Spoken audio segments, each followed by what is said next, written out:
Let me first of all say that I have been unequivocal in condemning any rhetoric directed at police officers. So I think, Lieutenant Governor, you'd have to find any message that did not include a very strong support for law enforcement in all my utterances dating back to Ferguson. Because I relied on law enforcement to protect me and my family, just like everybody else does. So I appreciate the sentiment. I think it's already been expressed, but I'll be happy to send it to you in case you missed it. Mr. President, I know you have. I just want them to know it in their heart. Let me respond to the points that you've made.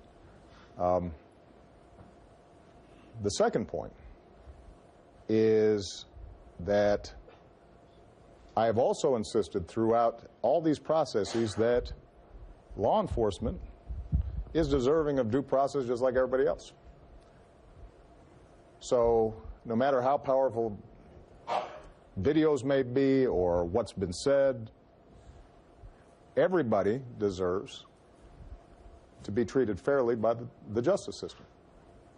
And I have, and Michelle has, police officers in our family, and we know what a tough job they have. And we want to make sure that when incidents happen, however they look, that we have to take a breath and see what exactly has occurred. Now, Lieutenant Governor, what I have said is that the data, and this is not just stuff I make up, I'm aware that my words matter deeply here. The data shows that there are disparities in terms of how persons of color and whites are treated in the aggregate. That doesn't mean in any individual case there's discrimination. It just means that across a lot of different situations there are discrepancies, and that those aren't good for building trust or making people feel as if they are being treated fairly. And that's not good for police either. And what I've said is we have to address that. And we have to address that honestly. But I think that the one thing that all of us need to do, you and me, is to make sure that we don't pretend as if there aren't potential problems in how police in certain communities interact, and that when we raise those issues, or people raise those issues, that the perception is somehow that that's anti-police. That's, I think, what I've tried to express. And I completely agree with you. The protesters have to be peaceful. It's counterproductive if you're not. And if we also acknowledge the fear that communities feel if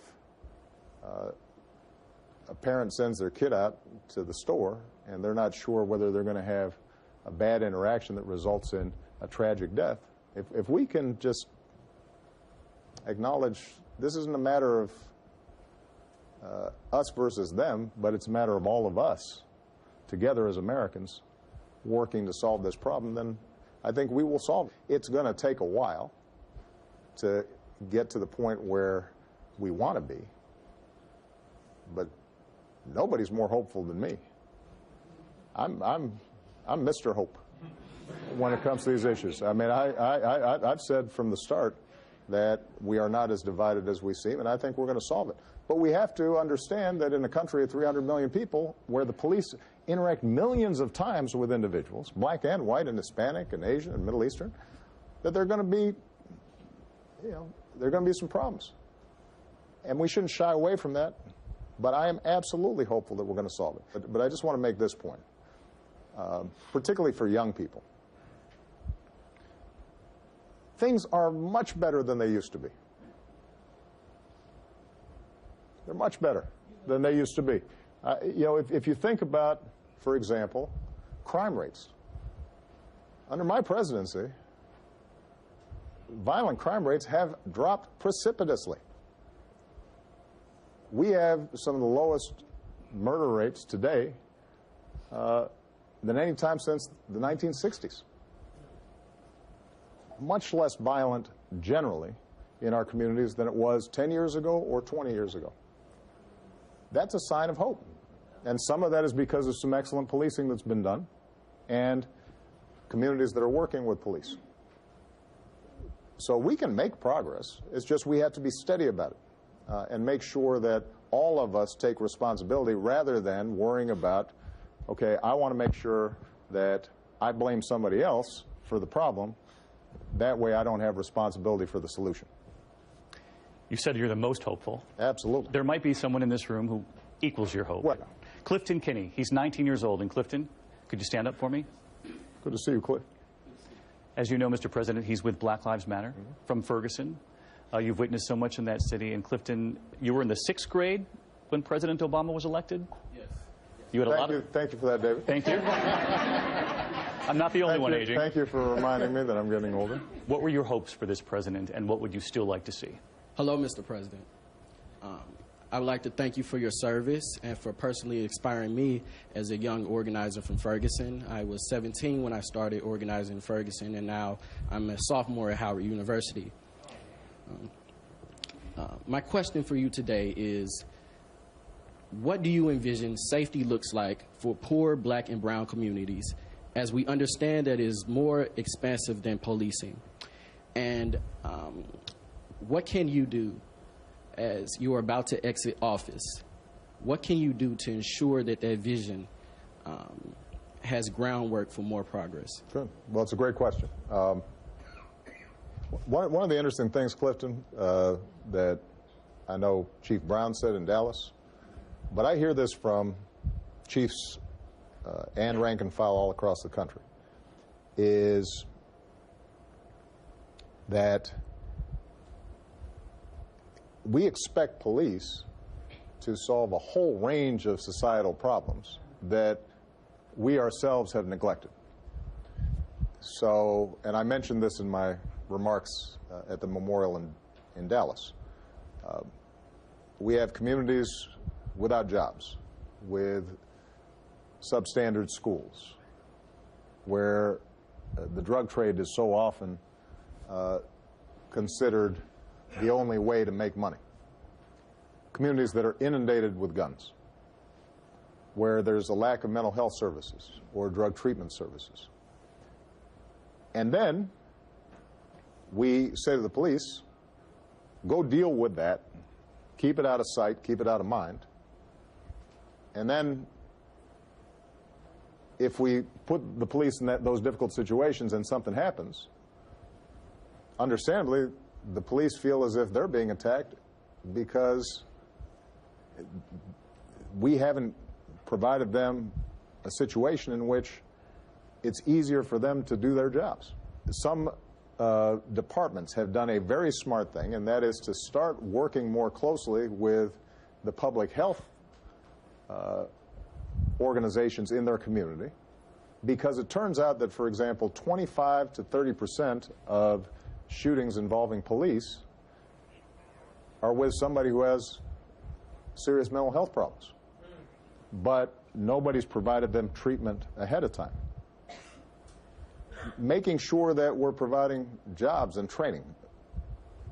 One of the things that we've done is try to set up something called My Brother's Keeper, and it's an umbrella for efforts in cities all across the country whereby community leaders, churches, and police departments can reach out to young men who are at risk and provide them with mentoring and apprenticeships and job training. So all those things, all those dimensions, when they work and communities feel as if there's more hope, are going to automatically reduce tensions between police and those communities. But that requires resources. Because the one thing that we do have to acknowledge is that in some of these very poor communities, there's more violence. There's more violence. You've got young people in the south side of Chicago, maybe half a mile from where I live, where my house is, in my mother-in-law's neighborhood, where you hear gunshots every night. You have 14, 15-year-old kids who have firearms. It's easier to get a gun than it is to get access to a computer or a book. And if we're going to do something about that, then we've got to provide resources ahead of time. And increasingly, we've got a society that has become more unequal. So in some cities, for example, the better off you are, you just send your kid to a private school. And then the public schools are underfunded, and people don't really want to support public schools. And that mindset has to change, where we get back to a sense that we're all one family and one community. And I don't care how well off you are, your son or daughter,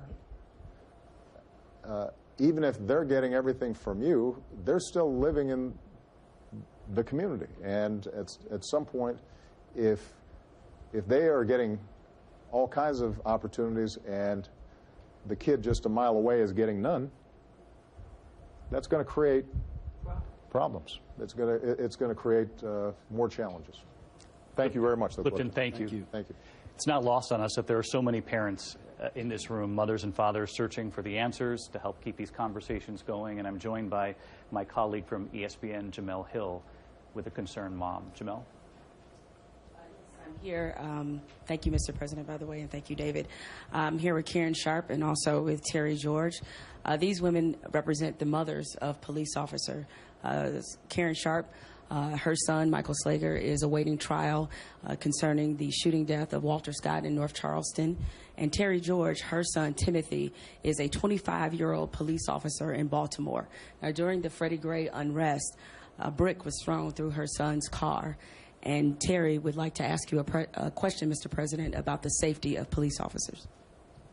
Good afternoon, Mr. President. Good afternoon. As the mom of a police officer, I would just like to know how you're supposed to feel every day when your son puts on a police uniform and he's an honest police officer. He goes out in the community every day and he's a personal police officer. He uses the words sir, ma'am.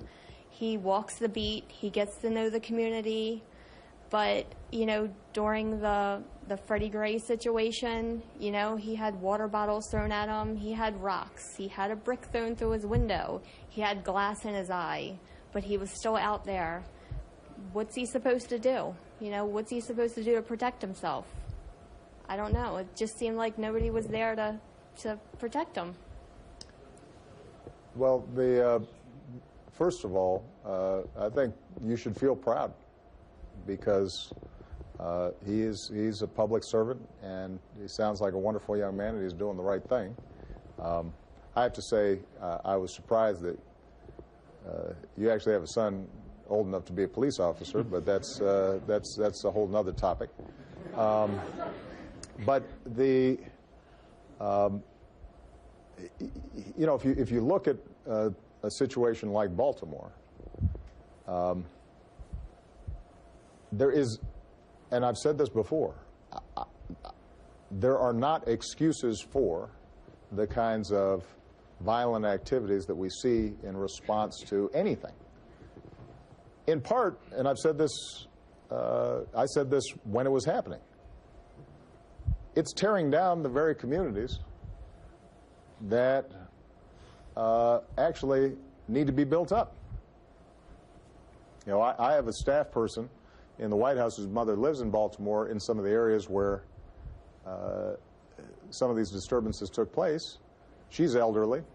She had a CVS, I think it was, which was right down the street where she could fill her prescriptions. And when that gets torn up, now suddenly she's got to figure out how to get to fill her prescriptions 2 miles or 3 miles or 5 miles away. So it's counterproductive.